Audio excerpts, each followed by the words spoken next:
Hey, everybody. Welcome to the Buck Brief. On this episode, first time, Caitlin Sinclair joins us. She is formerly of One America News, now with MAGA Inc., MAGA Incorporated, which is very cool. She's going to tell us about all things Trump world, the campaign, the election, the future of the country, all that good stuff. Caitlin, good to see you. Good to see you too, Buck. MAGA Pac has been hitting the road hardcore. Our main mission is, of course, to ensure that there is a second Trump administration. And I really think we're hearing from, I'm based in New York. I have noticed such a drastic shift, Buck, in just the past year alone. When we do these man on the street interviews, you have these Upper East Side moms that are now so worried, Buck, about their kids being safe, what their kids are learning in school, crime overall in the city. And I think when you get the mama bears upset is where you might see a change. So we're really excited, seeing massive numbers in the polls, of course, and we're seeing that message start to shift across the country. So you're part of the effort to reach out to younger people, really, what, 18 to 25, 18 to 30, in that range, and bring the message of MAGA to them. What is that like? It's been pretty incredible. I believe it or not, the main platform is TikTok, which I, as a millennial, believe it or not, I'm not familiar with. So it's been a little bit of a learning curve, but we're trying to put the message out there as far as just simple numbers, Buck. Just comparing, for example, groceries, what they are right now under Sleepy Joe versus what they were under the Trump administration. Student debt, the lies this administration has told about covering student debt, and just the everyday issues that seem to matter more to the younger generation, these younger generations, and encouraging them to get out and vote. Because a lot of my peers and contemporaries don't have faith in the election system anymore, which is so sad. I mean, who would have thought that a time would exist in this country where people say, oh, I don't actually believe my vote counts, so I'm not getting out to vote. So really also just encouraging them that your vote does matter, and we all need to be in this together. So getting those messages out there. TikTok is the #1 platform for that, and Joe Biden wants to ban that platform. So Donald Trump wants to save TikTok. So that's the #1 message as well. Yeah. So what is the Trump plan for TikTok? I mean, that's one thing. I have been opposed to the outright ban of TikTok from the very beginning. Very few people on the right have been as consistent on this one. I have learned some amazing things about how to really perfectly sear my steaks. There's a guy who I wouldn't say has taught me how to make my own bow and arrow, but I've seen him do it a lot, and that's very cool. Like, there is a lot of good non-political content on TikTok that I very much enjoy. But so the Trump plan, yeah, I mean, TikTok's got a lot of great stuff, and even that's all social media, by the way. That's all social media. That's also it's the internet. Like, there's amazing stuff, and there's trash, right? I mean. And, sometimes you're just scrolling around and you find someone who's looking for a guy in finance who's 6'5", blue eyes, with a trust fund, which, for those who don't know, is the TikTok summer anthem. A girl on her couch said some stuff, and now it's been remixed into a song. I'm sure you hear it everywhere you go at the clubs. But anywho, what is Trump going to do about TikTok? Well, I think first we have to get the message out there as far as that he wants to save this platform. I know, of course, your take has been pretty consistent. I think there's some Republicans coming around to how detrimental that would be to just remove an entire platform that carries, again, that these younger generations, this is where they're getting their information. This is where they're getting their news. You look at how this app exists in other countries, for example, and we don't have girls shimmying half naked in their bikinis. We don't have ridiculous rhetoric being pushed on the platforms in other countries. It's actually, maybe we can include the how to cook your steak properly, but it's math, it's reading, it's geography. There's actual real factual information on these apps. So I have not spoken to the campaign myself, but I believe that it's more about regulating the app as far as Donald Trump's plan, and making sure that the information that's being pushed out there is actually factual, maybe educational.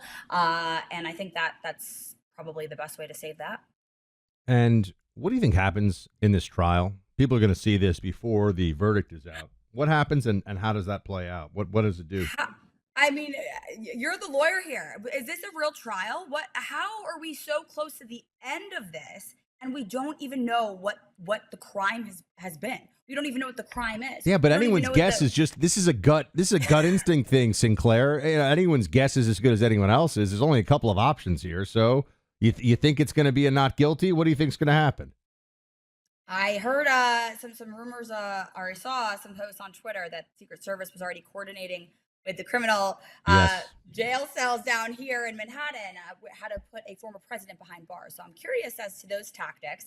But I don't know. I have to say, this whole time we heard many legal experts weighing in saying we only need one juror, right? So I've kind of been hanging on to that. We only need one person, one sane person that maybe has 1 ounce of common sense left. I know that's so hard to believe right now in society or hope for. So that's all we really need, and that's what I'm banking on. I think the rest of the country, coming off of a holiday weekend especially, your average person, Buck, can't pay attention to this trial and the numerous other allegations that the former president is facing.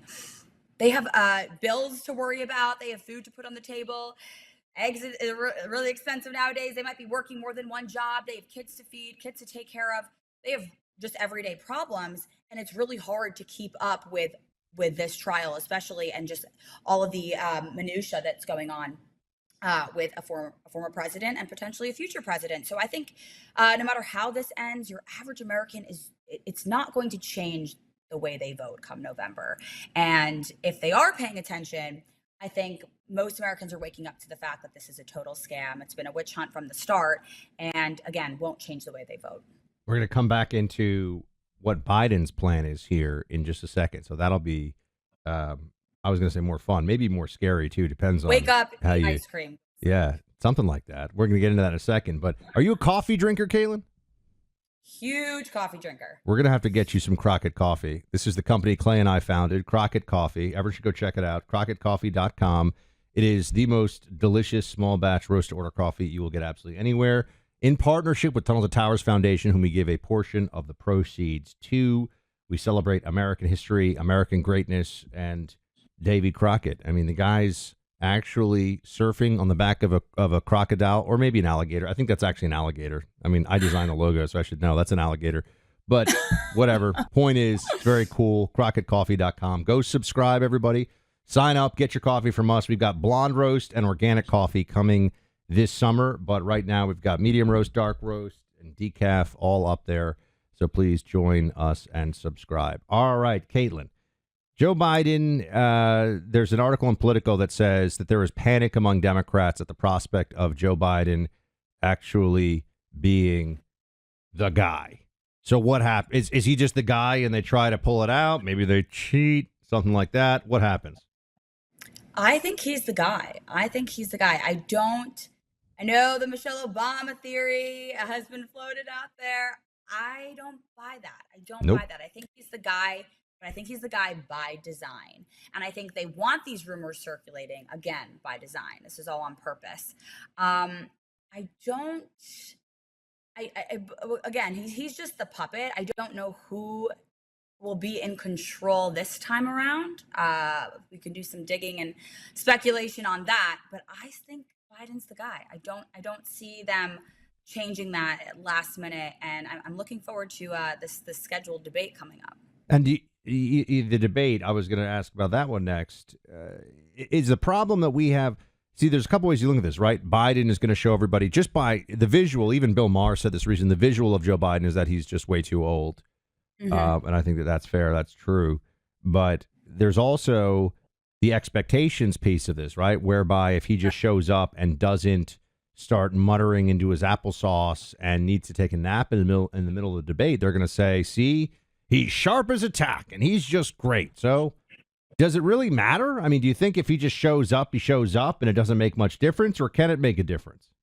Well, we saw that, Buck, right, in the state of delusion, as I like to call it, the State of the Union address, where all he did was show up. And how sad is it that the bar is set that low that because our elderly president didn't fall down 10 times, didn't stutter more than, 20 times, and fall asleep before the event was over, that we were all giving him a thumbs up. It's like dating nowadays, Buck. I'm gonna use that as a silly analogy, but it's like the bar is set so low. Girlfriends are all talking amongst themselves, like, oh yeah, he opened the door for me. And we're all like, oh my God. It's the same thing with our president. The bar is set that low that all he has to do is just make it through without having more than 10 gaffes and falling asleep. And we think that's considered a good job.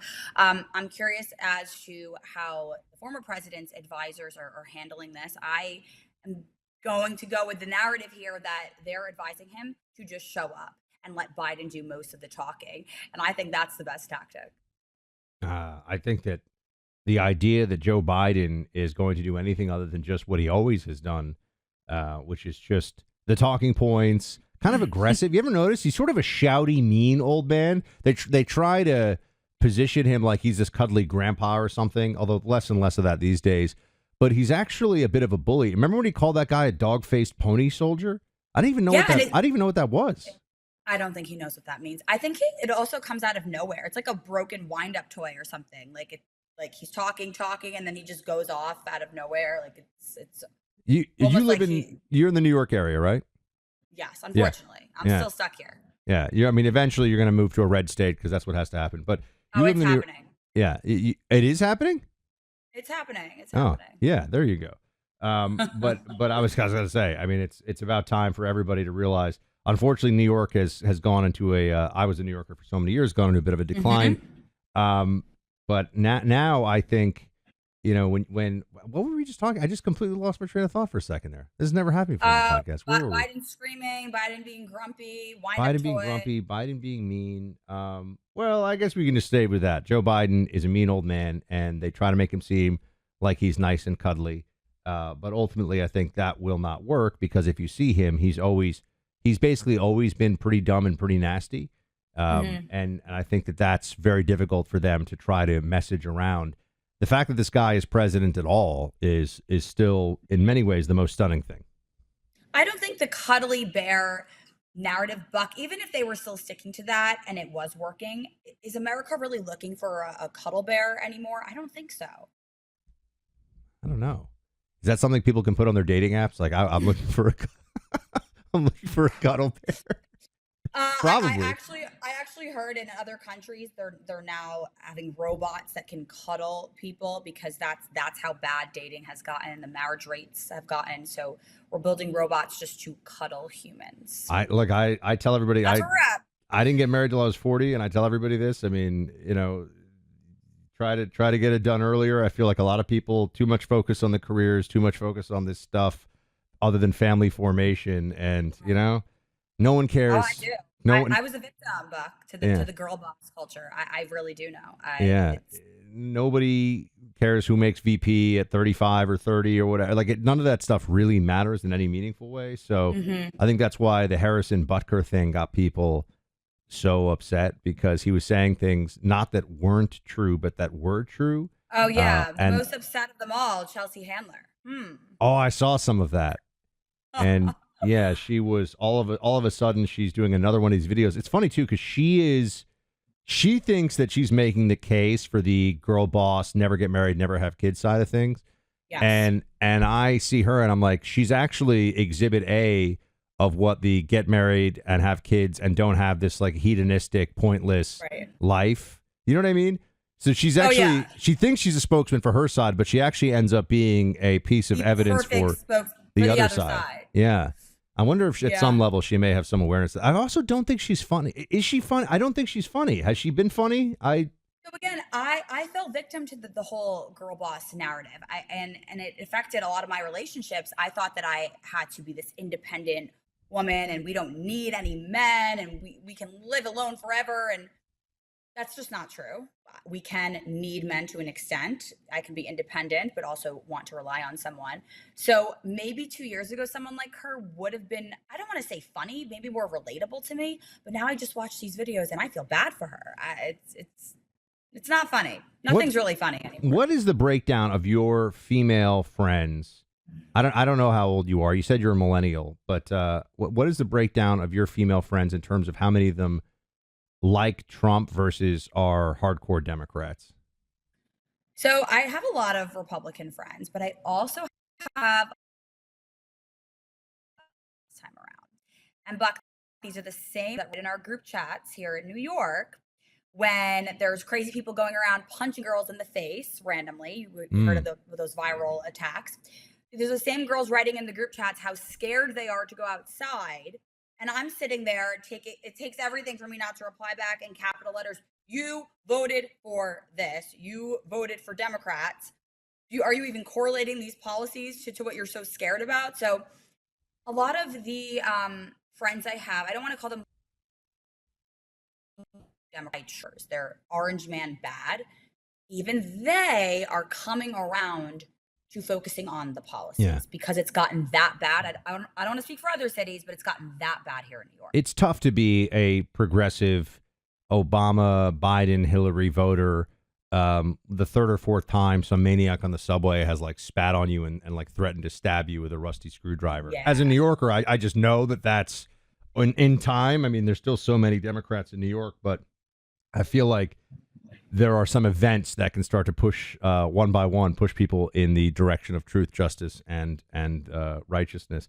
I brought up the mama bears, these Upper East Side housewives. I do man on the street interviews all over New York, and I've really found this huge shift. I took note of it just the past year alone, and it's the moms now that were notoriously Democrat, which brag about how they voted Democrat their whole life, worried about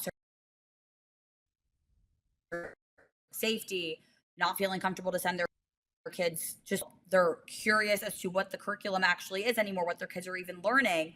So now they're fed up and they're trying to maybe vote based on policy, even though they have the Trump derangement syndrome as well. So we've awoken the mama bears, and that should scare everyone. Absolutely. We'll come back into this in a second. I want to tell everybody first about my friend Porter Stansberry. He's a renowned economist, and he's got an amazing documentary, kind of a frightening documentary, but one you have to see online, called America's Last Election. It is free for you to watch. Porter really knows this stuff backwards and forwards. It's clear from the first minute you watch the video. He knows what is coming to our nation economically, and he's predicted every major financial move in both directions for 25 years on the record. That's how he built his name and his business. The documentary details how a new financial crisis could be brewing in America and the dangers that it poses to millions of Americans. How you work, where you live, how you plan for retirement. Nothing may ever be the same. You've got to watch this documentary. LastElectionPlot.com. That's LastElectionPlot.com. Paid for by Porter and Company. So, you spoke about, tell me about Trump Mart. You mentioned this. Yeah, so the amazing team I work with was trying to set up an event to, in the most simple way possible, prove just show what the price difference is in groceries, Buck, which we all feel. I don't care what state or city you live in. We're all feeling the pain. So the folks who were working with at these local markets across the country agreed to basically give whatever percentage discount they needed to discount the groceries to what they would be under Trump versus what they are currently under Joe Biden. So again, this is affecting all Americans across the country. And it's really such a stark contrast. So when you do events like this, it really makes Americans realize, wow, my life was drastically different under Donald Trump versus what it is now. And we know gas prices are another one of those issues that is affecting every American. And again, I'm going to end with crime and immigration. I think these are the major issues we'll continue to hear about all summer. If Trump wins, how do you celebrate? And if Biden wins, how do you commiserate? What are your plans on that? Ooh, okay. If Trump wins, I will hopefully see you in DC, because I would so love to be part of this administration, of that administration, and in any role. And I genuinely think that we need to save this country. Best way to make it happen. If Biden wins, I'm not going to be like these Hollywood elitists and pretend I'm going to flee the country, because I love this country. And either way, Buck, there will be work that needs to be done. We might need some extra Crockett coffee if Biden's taking over. But I'll continue to be in this fight in one way or another. I'm really passionate about engaging my contemporaries, and what we just alluded to earlier, encouraging females to not to again focus on family values, to not fall for that girl boss culture, this whole idea of not relying on a man, not having family values, not believing in marriage.